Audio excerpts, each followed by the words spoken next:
কিছুমানে মোক কৈছে যে মামা স্কুটি নিদিয়ে নেকি। এইবাৰ আমি হায়াৰ ছেকেণ্ডেৰী পৰীক্ষাৰ আগতেই বাতৰি কাকতত ডাঙৰ ডাঙৰ বিজ্ঞাপন দি সকলোকে জনাইছো যে নিযুত মইনা আৰু স্কুটি দুইটা আঁচনি ৰাজ্য চৰকাৰে পৰিচালনা কৰিব পৰাৰ সক্ষমতা আমাৰ নাই। আমাক ক'তো আমি টেক্সো নতুনকৈ ল'ব নোৱাৰোঁ। সকলোৰে লগত আলোচনা কৰি সকলোৱে আমাক পৰামৰ্শ দিছিল যে স্কুটি ফাৰ্ষ্ট ডিভিজনত পাছ কৰা ছোৱালীসকলে পায়, কিন্তু নিযুত মইনা সকলোৱে পাব।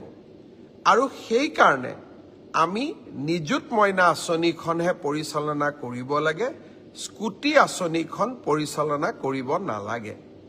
একেবাৰতে বন্ধ কৰি দিলে কোনোবাই বেয়া পাব। সেইকাৰণে এইবাৰ আমি পৰীক্ষাৰ আগতেই সকলোকে কৈছোঁ যে 80% লাভ কৰা ল'ৰা আৰু ছোৱালীকহে এইবাৰ আমি স্কুটি দিম। কিন্তু যিসকলে স্কুটি নাপাব ছোৱালীয়ে ভাগিনীসকলে, তেওঁলোকে নিযুত মইনা আঁচনি পাব। সেইকাৰণে আপোনালোকে ছ'চিয়েল মিডিয়া বা আন স্থানত স্কুটিৰ কাৰণে পোষ্ট দি নাথাকিব, কাৰণ চৰকাৰৰ বাজেট ইতিমধ্যেই পাছ হৈ গৈছে।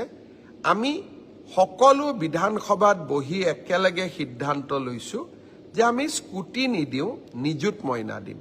আৰু নিযুত মইনা আঁচনিখনে ইমান দুখীয়া ল'ৰা ছোৱালীক, দুখীয়া ছোৱালীক সহায় কৰিছে, তাক আমি তাৰ যিটো উপকাৰিতা তাক আজি আমি মৰ্মে মৰ্মে দেখা পাইছোঁ। দেউতাক মাকে এতিয়া ছোৱালীৰ পঢ়াৰ খৰচেই দিব নালাগে।